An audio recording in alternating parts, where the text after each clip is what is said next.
जय हिंद मेरे सभी प्यारे दोस्तों। कहते हैं जितना बड़ा सपना होगा उतनी बड़ी तकलीफ़ें होगी, जितना बड़ा सपना होगा उतनी बड़ी तकलीफ़ें होगी, और जितनी बड़ी तकलीफ़ें होगी उतनी ही बड़ी कामयाबी होगी।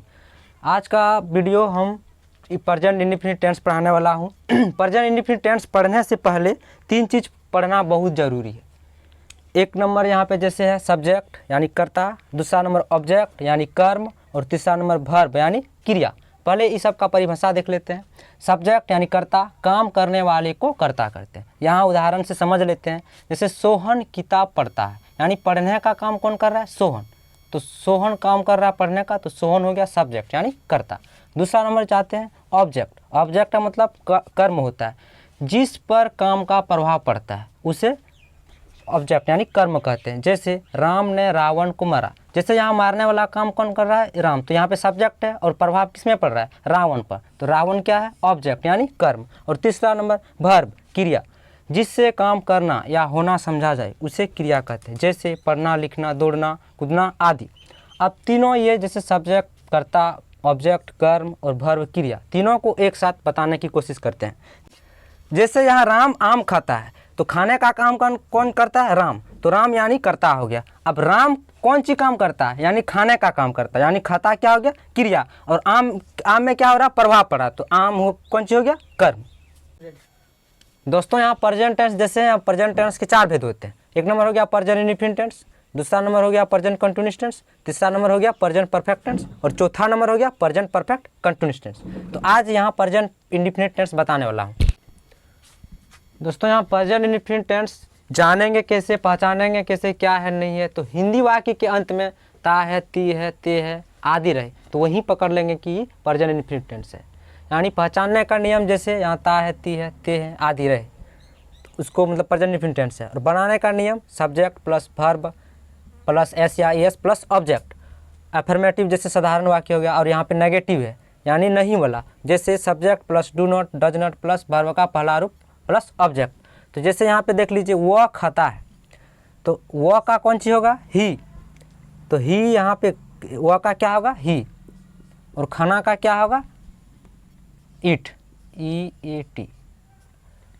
वह खाता है, ही ईट। अब यहाँ पे देखेंगे एस या एस कहाँ लगता है? एस या एस कहाँ लगता है? जैसे यहाँ पे ही, तो ही सी ईट एक नेम के साथ क्या लगेगा? एस या एस लगेगा।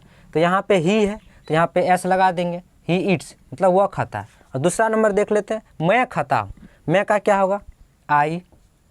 खाना का क्या होगा? ईट।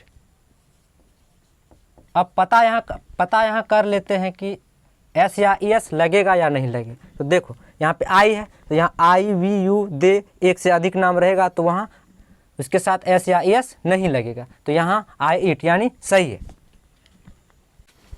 दोस्तों यहाँ अब नेगेटिव वाला देखिए। नेगेटिव वाला यहाँ पे वो क्या है? सब्जेक्ट प्लस डू नॉट या डज नॉट प्लस वर्ब का पहला रूप प्लस ऑब्जेक्ट है। तो एक नंबर यहाँ पे देख लेते हैं कि वो नहीं खाता है। अब यहाँ देख लेते हैं वो का क्या होगा? ही।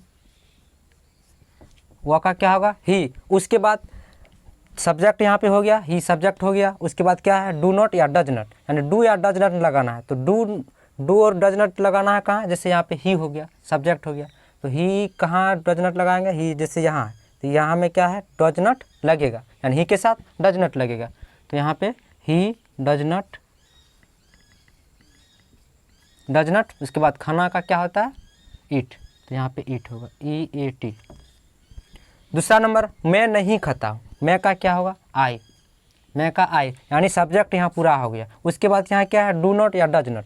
तो आई के साथ क्या लगाएंगे? यहाँ देख लेते हैं, आई के साथ यहाँ पे देख लेते हैं, आई के साथ डू नॉट। तो यहाँ आई डू नॉट क्या है? I do not. खाना का क्या होगा? ईट, ई ए टी। तो यहाँ होगा।